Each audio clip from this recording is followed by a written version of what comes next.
Quiet, numbskulls, I'm broadcasting. You're listening to the podcast, So There I Was. This is episode 57. 57. Yeah, with Gunny. And this one's titled A Water Buffalo for Tam Ky. What a great story. Absolutely hilarious. There's a photo, it's like a famous photo, right, that goes along with this story. Yeah. There's a water buffalo being hoisted under a helicopter. That's right. And so that goes with this story. Right. It does indeed. We don't have that photo, sadly, but here's the cool thing.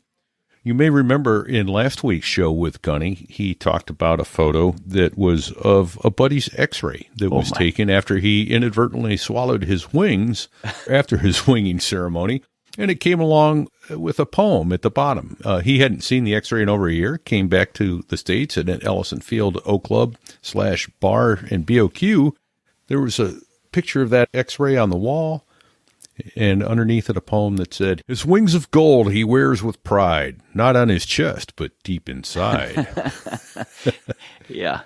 But he didn't have that picture. And so we asked you wonderful listeners, hey, help us out here. And what happened, Fig? We got it. We got it. Thanks to the great Toontini. Thank you, Toontini. You may remember back, it was episode 29. He was our first Navy helicopter pilot. Yes, right? Our first helicopter pilot. Yeah. He left his footprint on my face, episode 29. Captain Tunic is the author of American Quest and has the honor of being our first helicopter pilot. But he's the one that sent me the link in Facebook with a picture of that x-ray and that poem underneath it. It's a great picture. The coolest thing to me is that we've already got enough listeners that we just put the word out and said, hey, we want to see this. And you took care of us. Means you're doing what? You're sharing.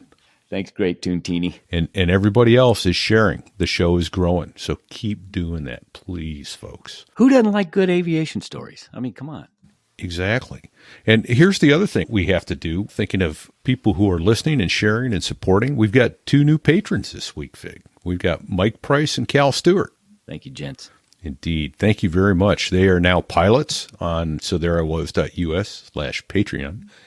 You too can be a pilot on Patreon and support us. Your love for the show can translate into meaningful support by becoming a pilot at sothereiwas.us/Patreon. And for a little over $1 a show, you can help us cover the cost of creating quality content like this. Can't spare the change? Hey, no worries, right? You can visit our sponsors, and using the codes that we give you, this incentivizes them to continue supporting us while you enjoy their fantastic products. And you can rest assured, hey, Fig, are you going to endorse something that isn't good or you haven't tried? No way. No way. Not me. No.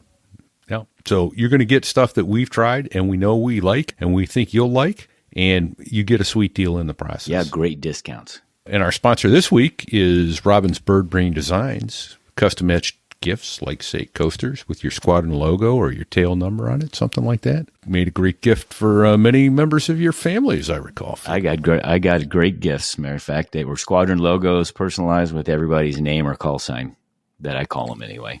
Yeah, right. It was awesome. We got them everywhere. Everywhere I go, I see them now. Nice. Very cool. So reach out to Robin at Robin's Bird Brain Designs and get your custom gift etched. Show someone you put some thought into their gift. Hey, this week, the show picks up from where we left off last week. He talked about his last day in Vietnam and not riding a CH-46. He'd rather ride a convoy truck, hoping not to get shot. That's right. And I can't say I disagree with that sentiment. Not my favorite airplane to ride on. No, mine neither. I have a story there, and I'm not going to tell it now, but I made a deal with God that day, and I haven't been on a helicopter since. There you go.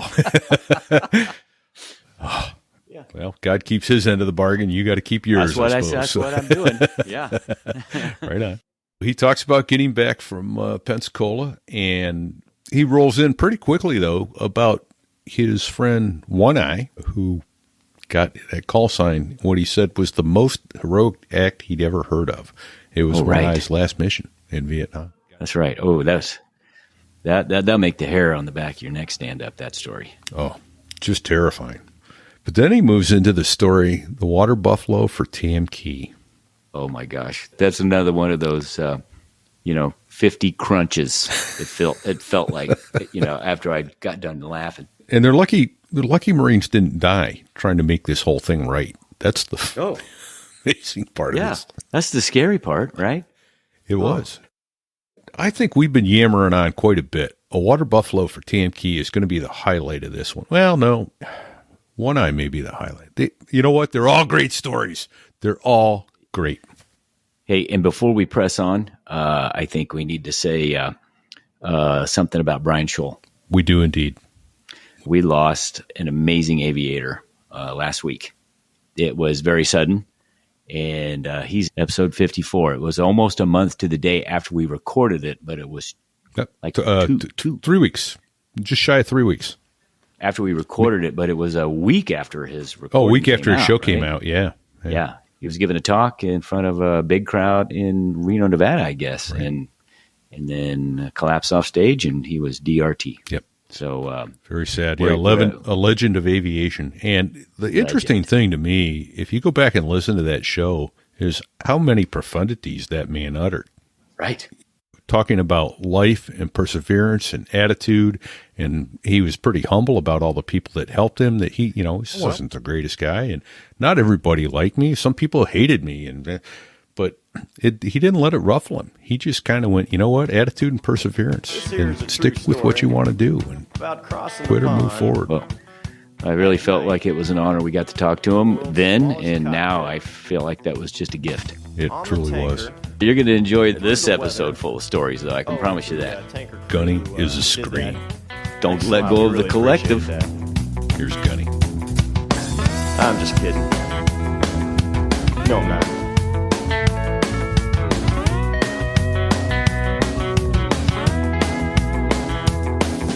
Well, there I was, crossing the pond, and you could see that I wasn't exactly... So there I was. So then I got home, went to Pensacola.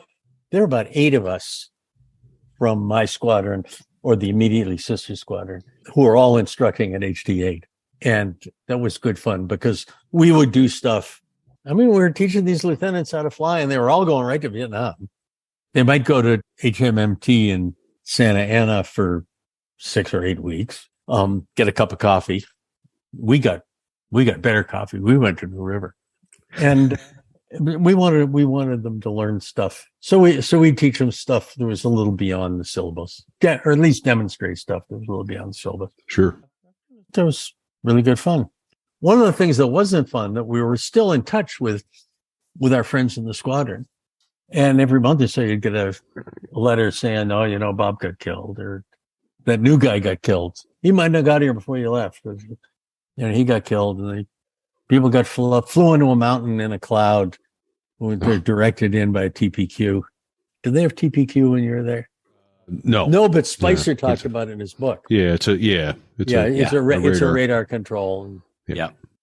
And then it was after I came back that one of the guys I had checked out in country and was a really good friend performed probably the most heroic act of flying I've ever seen in my life, or ever encountered in my life. I didn't see it because I was back home.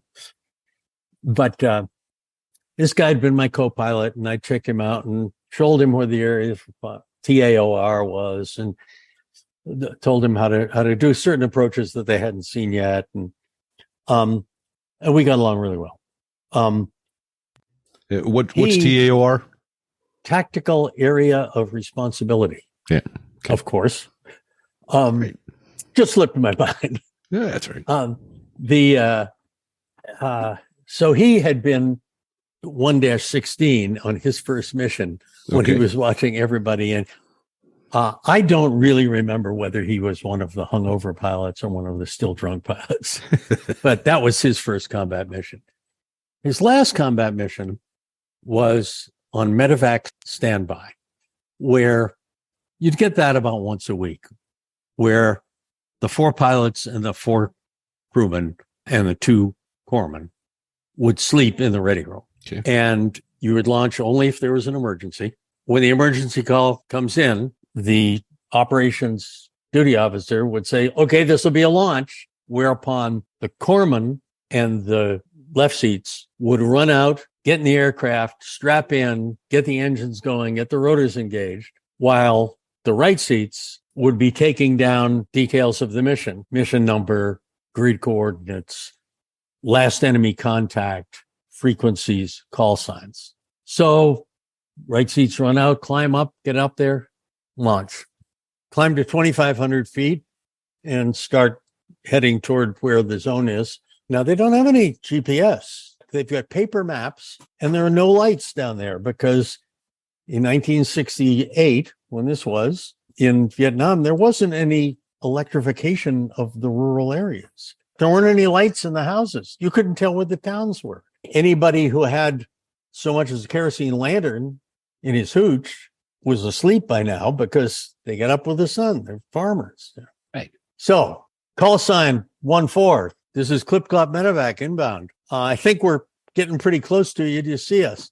Yes, we have you in sight. You're headed. Of course, Chris, sometimes you'd get the 1-4, the air controller just didn't understand things. Yes, I see exactly where you are. You're right at my 12 o'clock. Okay, now that doesn't do any damn good. That tells me that he's looking at me. Yeah. But this guy was a little better. It says, we're at your 10 o'clock right now. We're going to illuminate the zone. The zone is a dry stream bed. The dry stream bed is oriented north-south. We don't have any appreciable wind. The last time we took fire was from the north. We suggest you come in from the south at treetop level. Okay, how are you going to illuminate the zone? Well, we'll illuminate it with 3 lights. And the wind, such as it is, will be coming from the point of the triangle. Okay, well, you look down and it's an equilateral triangle.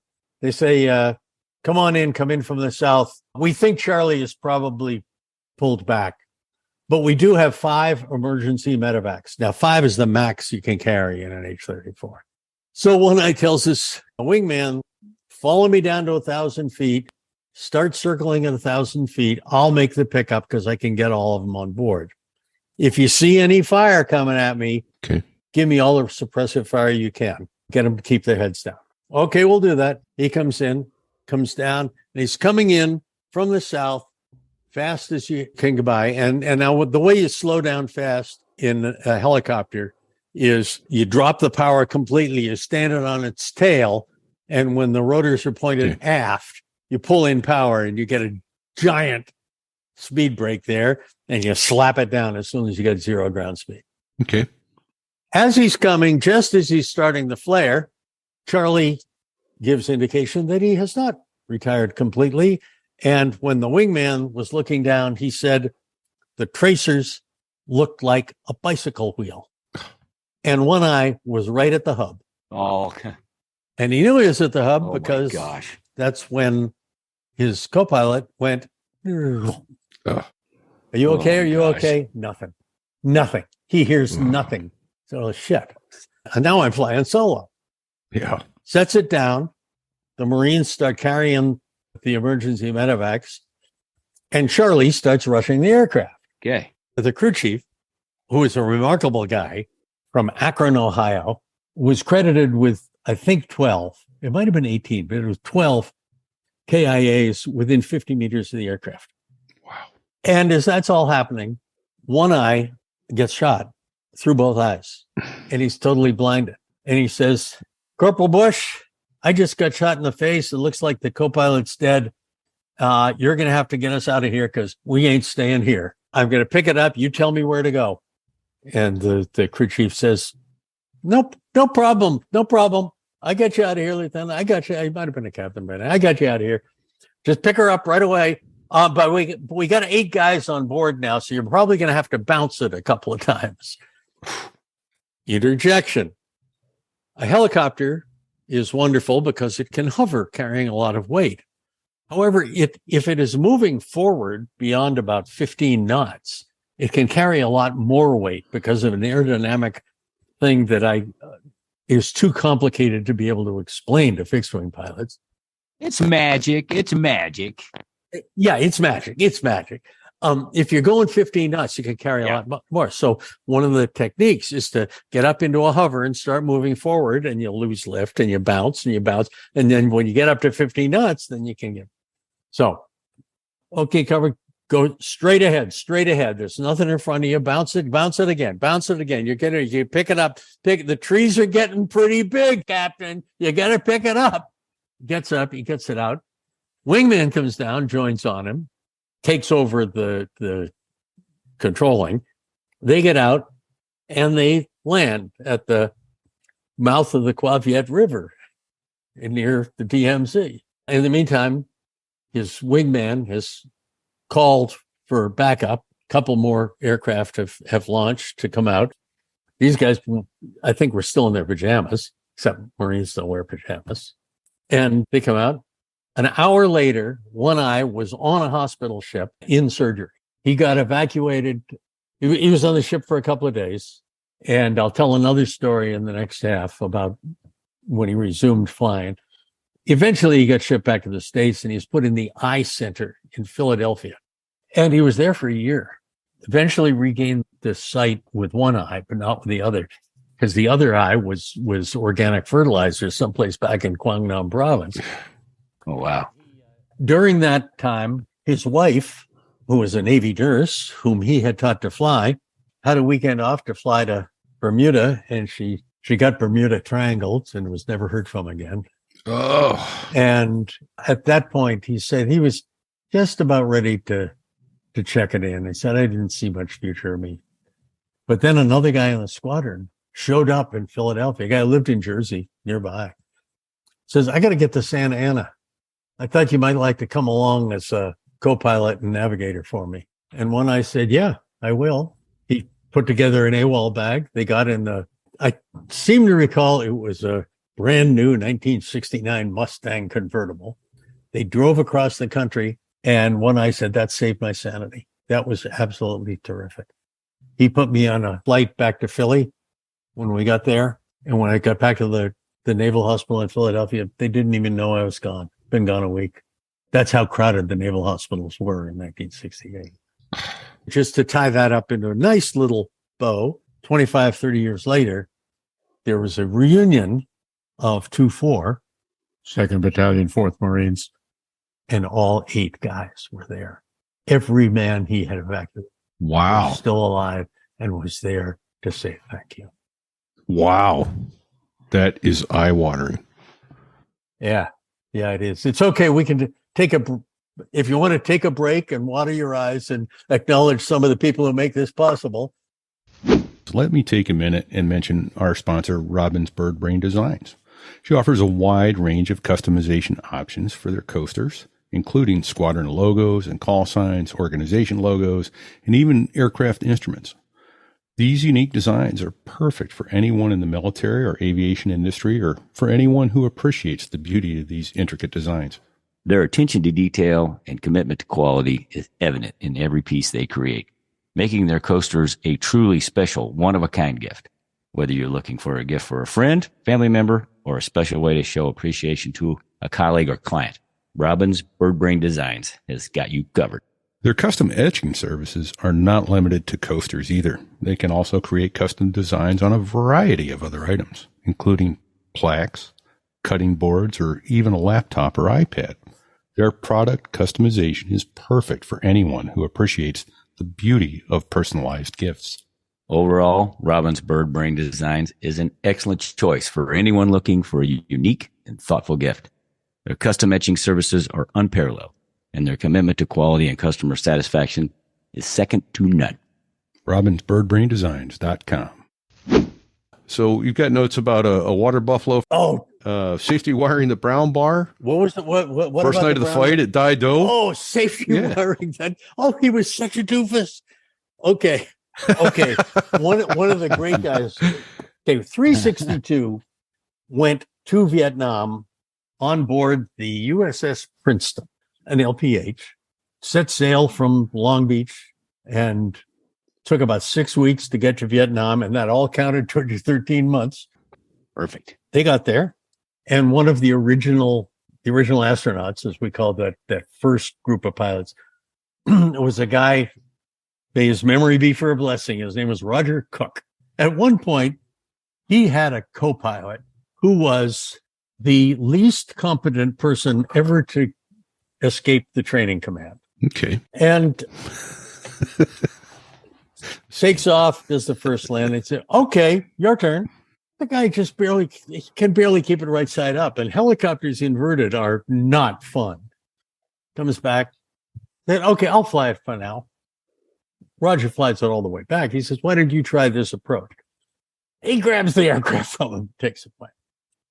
Why don't you just sit on your hands for the rest of the hop, okay? And the FO says, yeah, okay. They get back to Kiha. Kiha was the helicopter base, which was related to Chu Lai as the fixed wing base. We had some Phantoms, mostly A4s at Chu Lai. Okay. And 34s, 46s, and Hueys at Kiha.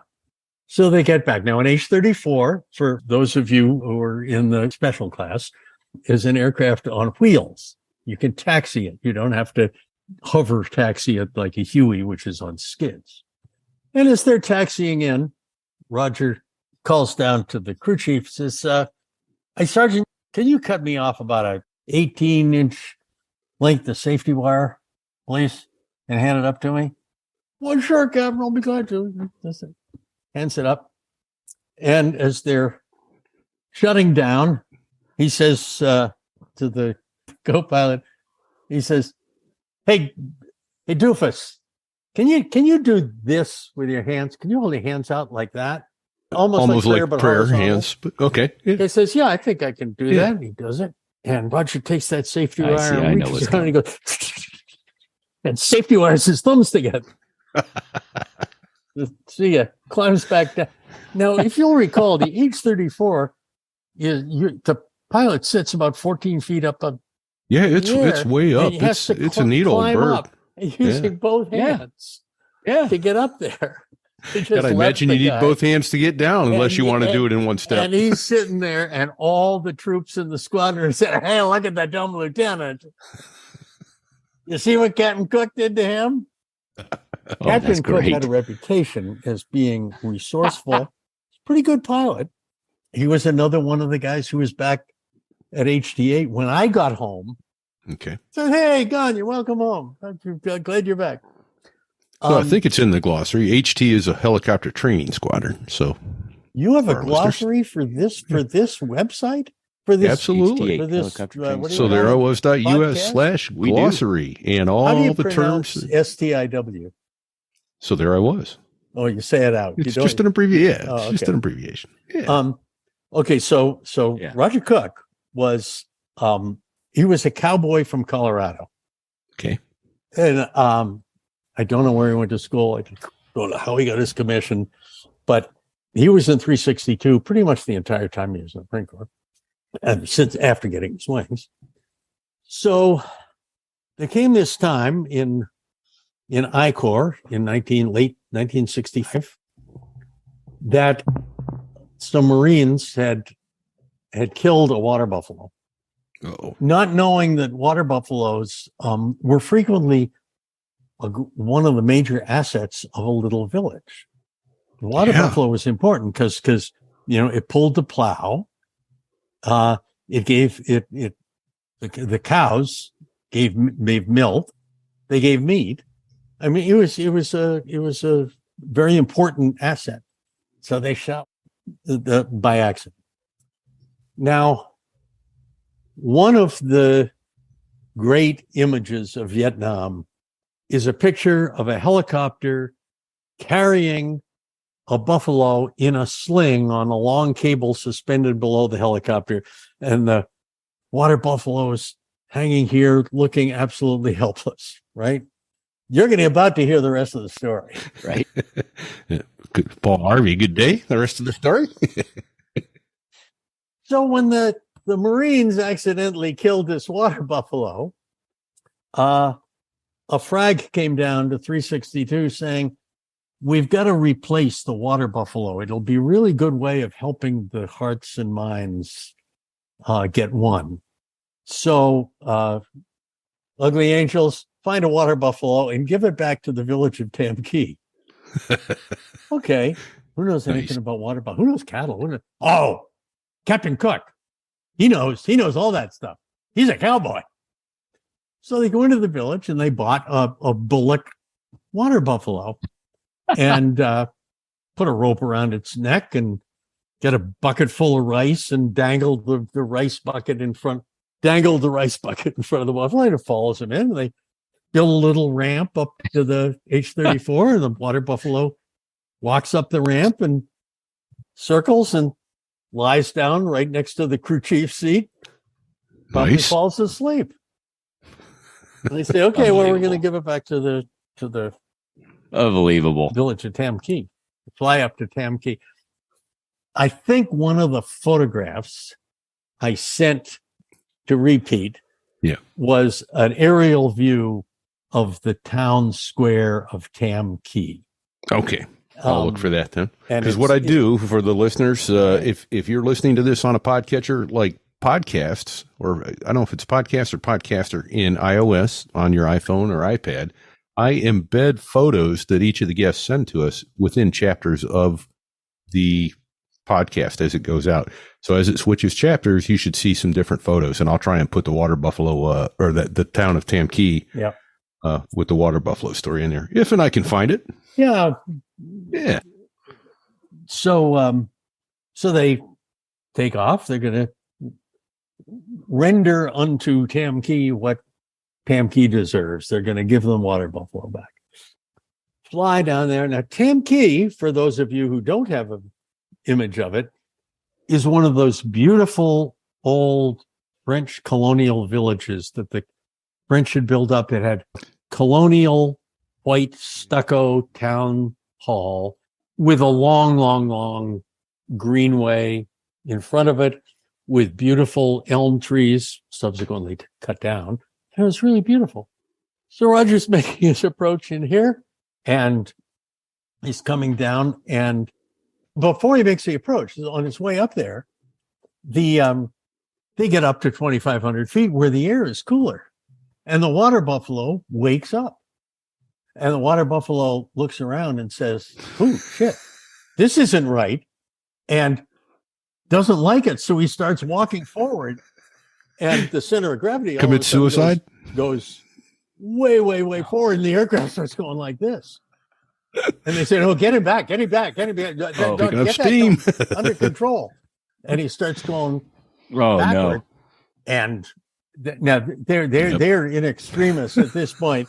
Get that fucking animal under control. And it starts coming forward, and then boom. We thought some lead injection was required, sir. Shot the thing right between the eyes.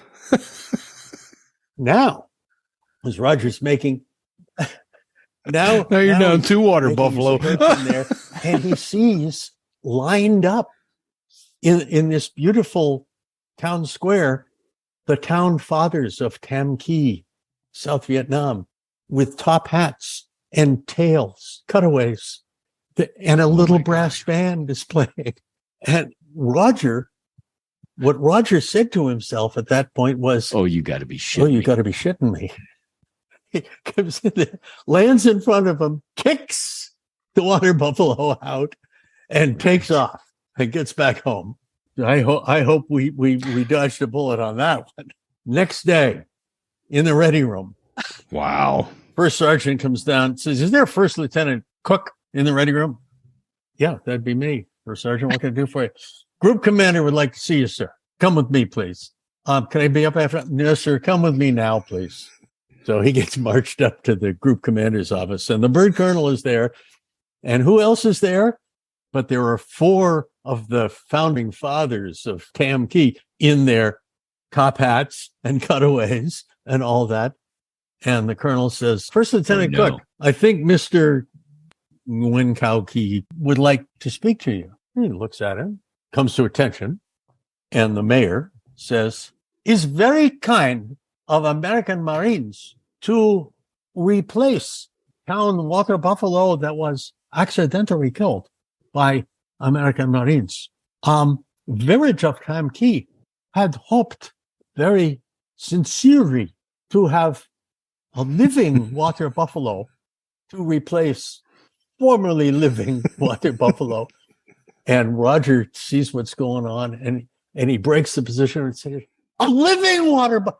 Shit, Colonel, we must have misunderstood. We can do that. We'll get him a living water bubble. We could probably do that today or tomorrow.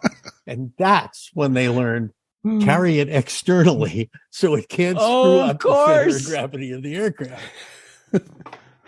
Sling load it, yeah. Yeah, but he was a sharp son of a gun. Funny. That's what a great recovery. I thought it was going to go out the ramp out the back or something, though. We did have one carrying some Arvins one time. There were a crew chief said, "Hey, before we take off, sir, I think they left something back in the radio compartment. Let me check it out." And he went back to the radio compartment, which was way after the center of gravity of the aircraft. Picks up, and there's some rags, and there's a grenade with no pin that was wrapped in rags. So just about so it would shake loose and blow when they got to altitude. That was a close call. And I remember that was a crew chief from Texas. Don't remember his name. Actually, I do, but I don't remember a way of disguising it at all. Who one time had to replace an engine, and while he replaced an engine, he also got some paint, and underneath the rudder pedals where the black skid-proof paint goes on the plane commander's side, he painted right and left. Good way of joking around. Yeah. This is amazing stuff. That's great. Absolutely amazing. That is rich. Yeah. One of my roommates in pre-flight was a sailor who was hoping to become a backseat driver in a Phantom, which he did. Okay. And he ended up getting shot down and spent about 5 years in the Hanoi Hilton. I always admired the hell out of anybody who could survive that. He and I got together for a happy hour in San Diego, maybe 10 years ago. Okay. I hadn't seen him the entire time. I said, "What do you take away from being a POW all those years?" And he said, "It was just funny." Well, yeah, being the freaking hilarious. Well, I like rope burn too, I guess. I think what was McCain said. I didn't make it to Woodstock to the because I was tied up at the time. Yeah. I got a McCain story for you. McCain was an instructor at Meridian. Okay. Back about, I don't know what year it was, but he was running for president. Yeah. And the New Hampshire primary is the first primary of the year. And one day I was down there to replace a data card in the airplane or something. And I noticed there's a big white Learjet parked there. And I walk out to the hangar and I flip the new SIM card or whatever the hell the thing is in. And as I'm walking in, it was one of those Sunday mornings in January where there's zero wind, hardly any clouds, and I'm wearing my brown leather flight jacket. And as I'm walking in, this guy walks out of the Learjet, walks down the 4 or 5 steps, and it's McCain. Well, I say, "Hey, Lieutenant McCain." And he kind of looks at me and tilts his head, and he walks toward me. And I walk up to him, and I put out my hand, and I say, "There's no way in hell you'd remember who I am, sir, but I was a markad when you were an instructor at Meridian." And he says, first words I ever heard him speaking, he says, "I apologize for everything I ever said to you." Now, he never said anything to me because I was a markad in helicopters at Ellison Field, and he was instructing. But, it got his attention. Yeah. He was known as a screamer. Well, he must have regretted some of the things he obviously said. I want to say he was close to the anchor man in his class, but I think he was second or third from the bottom. Yeah, very close. You know what they call those guys, though, right? The guy that's the anchor man, ensign. or It's lieutenant. something about ensign. Naval It's- Academy oh, graduates. Yeah, we had a guy, one of the instructors in Yeah. ground school in pre-flight was an LDO ensign, and he'd probably been a first class, and they picked him to be an officer. And I've never known anyone who was as proud to be an ensign in the world. He would come into the class, Right. and he would call the class to attention. Please be seated. And he'd walk up to the bulletin board and he'd take chalk and not the bulletin board, chalkboard. And he'd take a a chart, and he would write out fully, no abbreviations, ensign multisyllable. And every class, always ensign syllable. That was it. So what he taught a class called military etiquette and tradition or something like that. Now, one time he says, let's start off this class with a little quiz. Who knows what sort of an officer is not required to have a sword? And one of the cadets says, a one-armed officer, sir. And this guy just goes apoplectic.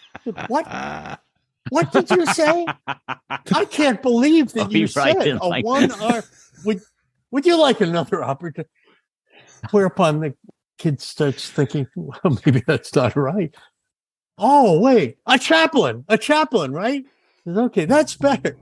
He had no idea that this guy was absolutely sincere. He said a one-armed officer. Yeah, a one-armed officer, sir. Did you ever have occasion either of you in the Marine Corps to go through the manual of the sword after commissioning or after basic school, maybe?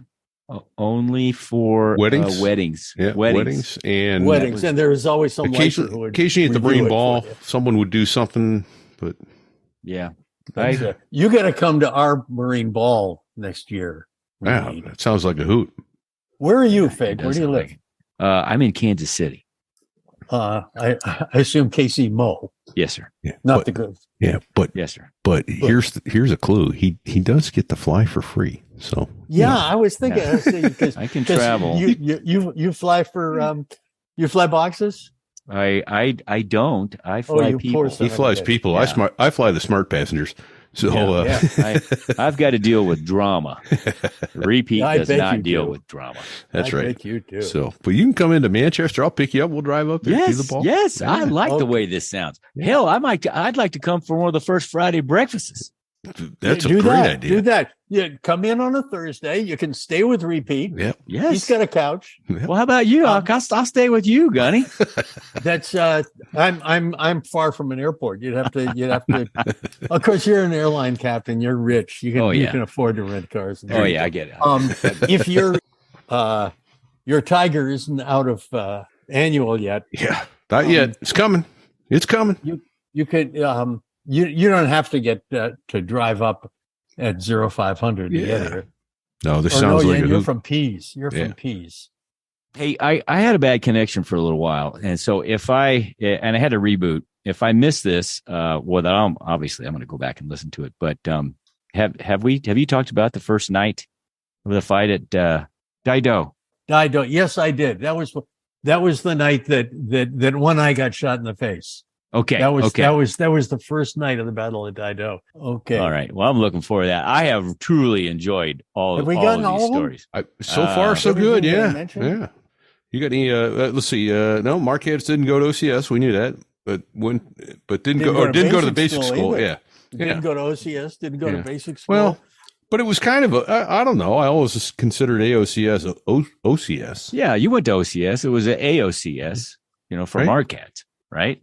I mean, you got your ass by Marine staff NCOs yelled at lots of early AM. Where there weren't any Marquettes anymore when you were there because you're so young. No. Right. Were the Navy AOCs commissioned at the end of the same time as you were? No, the Navy AOCs were commissioned when they at the end of AOCS. It was the NAVCADs had to wait till they got their wings. Did you have to wait till you get your wings to get your bars? Okay. Yeah, but they were backdated until the time that we became first class cadets, which was traditionally when you hit the boat. Okay. But for us, it was when you got completed with the advanced RI. Well, that was kind of nice. So I got my commission at the end of March, but it was backdated to January 1st, which means all my classmates at Harvard that didn't get kicked out like I did, who stayed in and graduated with ROTC or PLC or anything, I outranked them by 6 months. Beautiful. Oh, that's great. Also, all the boat school guys who were in my high school class. Right. Yeah. I outranked them for 6 months. Of course, that didn't last very long. That actually, it did make a little bit. If they were Navy or Army, it did. But Marines were getting promoted so fast. We were told when we got our wings, "You are now a commissioned officer." The Navy captain was doing didn't know any better. He said, and probably 24 months from today, but perhaps 18 months today, you will be promoted.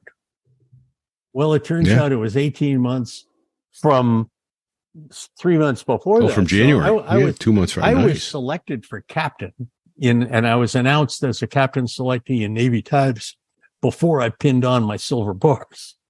That's how fast Marine lieutenants were getting killed. Nice. Yeah. Yeah. Wow. Right. Yeah. So right. not so nice, but yeah.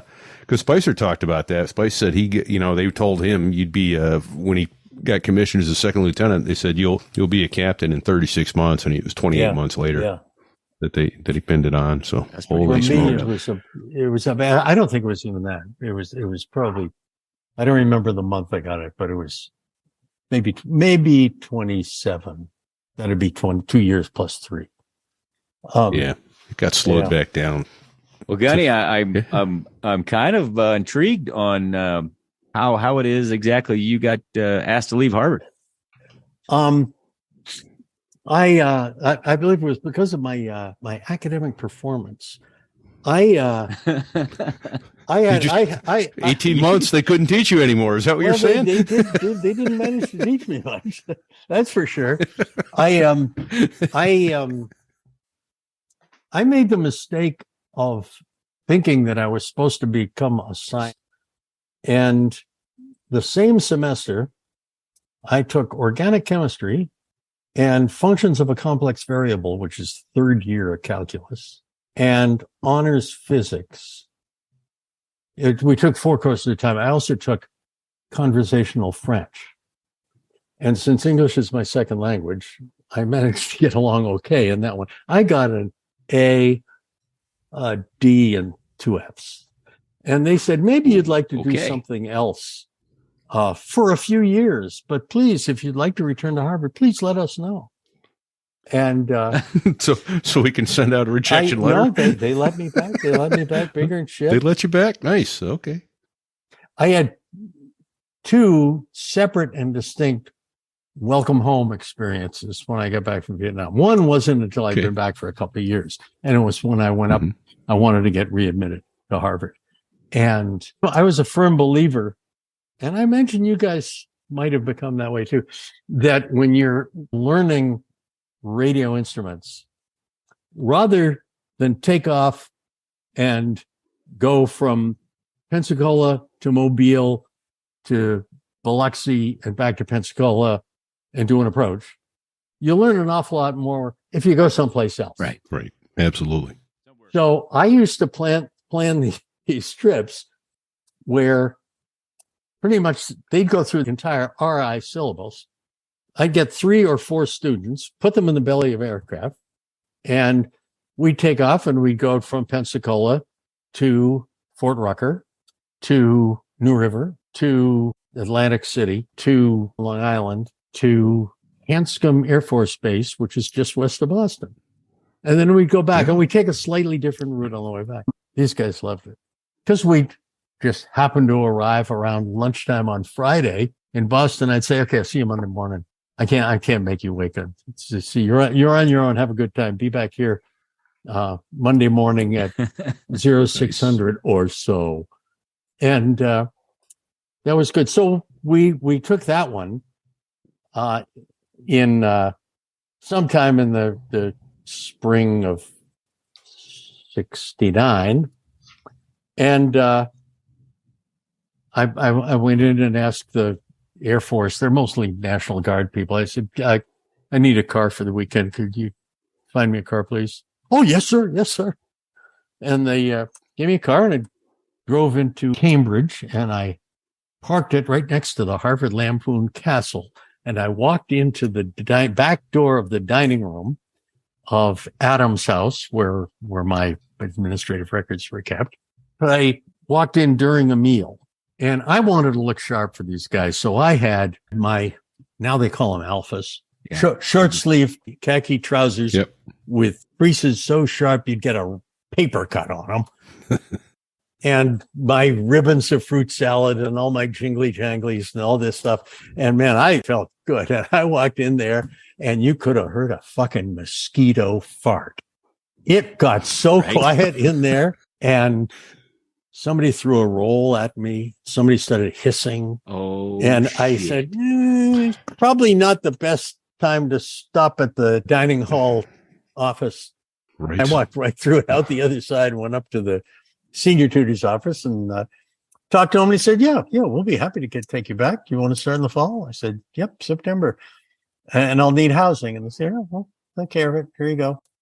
So that was my unpleasant return to the States. But I'd been in Pensacola for a couple of years. So I knew what it was like. When I first got back, we flew into Travis Air Force Base. They gave us a ride to Santa Ana. We had to go through customs someplace. Coming back from a fucking war, and you got to go through customs. Yeah, right. Doesn't that seem like pure harassment? Yeah, it did. I got a guy to give me a ride up to San Francisco International because I knew I could fly home from there. Plus, I had a former girlfriend. We'd split up. There's no question. She wasn't my girlfriend anymore.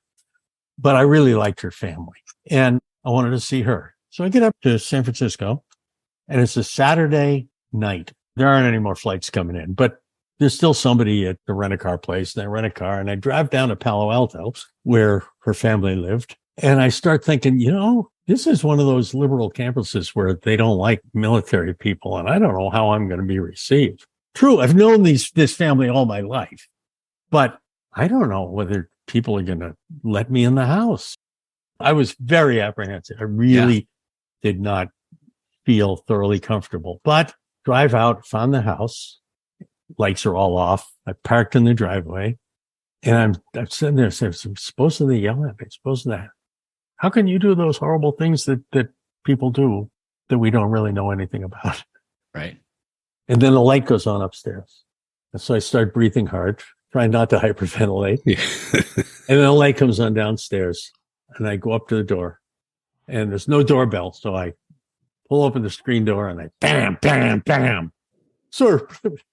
just like going to the drill. Yeah. And then I step back. I'm holding the screen door open, but I step back a little bit, and there's half a minute or so, and the door opens. It's Mrs. Hasdor, and she looks at me for a minute, and she says, "Rusty, thank God you're safe. We're so happy you're home." Oh, that's awesome. Oh, indeed. So I can't complain about my welcome home at all. No, there you go. Wow. And I can't think of a better way to wrap this up than to say, I'm glad you're home, and I'm glad you're safe. And I thank God for you and your service, Rusty. And I think, and I want to let both of you know that even though you flew those fixed-wing lawn darts, here he comes. I consider you Marines. I consider you Marines. Thank you, sir. I appreciate it. I know repeat does. Thank you. Yeah, I don't know what a repeat does. First Friday every month. First Friday of the month. Lou's Restaurant, Hanover, New Hampshire. We're going to make it. We're going to make it some way, somehow. If you come up on Thursday night and you call the Hanover Inn ahead of time, it's the nicest, closest thing to a nice restaurant we have. Nice hotel we have. And it is. That's probably the way to do it. That's the way to do it. And tell them you would like a room and you'd like the salute rate. There you go. Okay. Which is very, you get a $500, $600 room for like $1.50. Nice. And very cool. It's very nice. That's the place we have our Marine Corps ball every year, and we put on a good show, good ball. Very nice. There are a lot of Marines, many of whom no longer wear the uniform. Many of whom no longer wear the uniform, even though they served for 4 years. Right. There are also members of the other branches of service, what we call the sissy services. Yes. Sister services. Sister service. We generally have a lot of people from other nations' military, and every branch of the United States military, and also the Air Force. How big is it? How many people? 200. Wow, that's good. We have a guest. We generally alternate enlisted 1 year, officer another year. Yeah. We've had a master sergeant who is operations chief from MARSOC. We've had a couple generals. What's most important is that they be Marines who like to hang out with Marines. Right. And it's a really good thing. Oh, our oldest Marine so far until last year, maybe until 2 years ago, we always had a World War II Marine as the oldest Marine present. The youngest Marine usually hasn't yet reached 20, and is usually on special leave right after ITR. Right out of the boot. Yeah. Nice. Yeah. Wow, that's awesome. So, well, I've been keeping you away from supper for a long time. So, no, not at all. So, thank you, Gunny, and again, thank you for your service. We greatly appreciate it. What a true pleasure. We are so sincere about that. I have amazingly enjoyed your story. I've enjoyed. And Your what? I can't wait to listen to them again. Wait, no, you won't. When the podcast comes out. Oh, okay, you can do that, but you'll get new ones. Wait till you start your. So there I was, starts getting a little more circulation, and you start getting more combat Marines. Yes. Yeah. Because there are phenomenal stories out there. We will see you. Actually, and many of us are there almost every Friday. There's somebody there, but it's the Jarhead breakfast the first Friday of the month. So we'll look for you the 1st of June. I'm looking forward. Well, a couple other thank yous we got to throw out there real quick. First and foremost, Fig, do you remember who it is? Some Dave guy. What was his name? Dave, my man Hamilton. Thank you, Dave Hamilton. That's right. He's the one that gives us all the know-how and the expertise and helps put us up and online. And we're grateful to Dave for everything he's done for us. Thank you so much to our sponsor, RobinsBirdBrainDesigns.com. As we mentioned earlier in the show, we've also got a glossary page. So there I was.us/glossary. Follow us on Facebook. So there I was.us/Facebook. Same thing on Twitter. Email us if you got questions. Reach out to sticks@sothereiwas.us or Fig or repeat REPETE @sothereiwas.us. Keep doing what you've been doing all along. Please share this show with Share the show. It just isn't that hard. Tell a friend about it. So there I was.us/subscribe will get you to the page you need to be at so you can listen to every show when it comes out. We try to come out Thursday mornings. I'm not sure. Fig, I think I'm hearing something in the background. What? You hear anything? You know what? Those are the Dos Gringos, the two F-16 pilots that make the Air Force sound good. They do indeed. We're grateful to them for coming on our show, for letting us use their music for our show. It's wonderful music. 4 albums, Dos Gringos. So thank you to them. So everybody else, in the meantime, stay safe, check 6. And we usually give this at the beginning of the show, but don't let go of the collective. Well,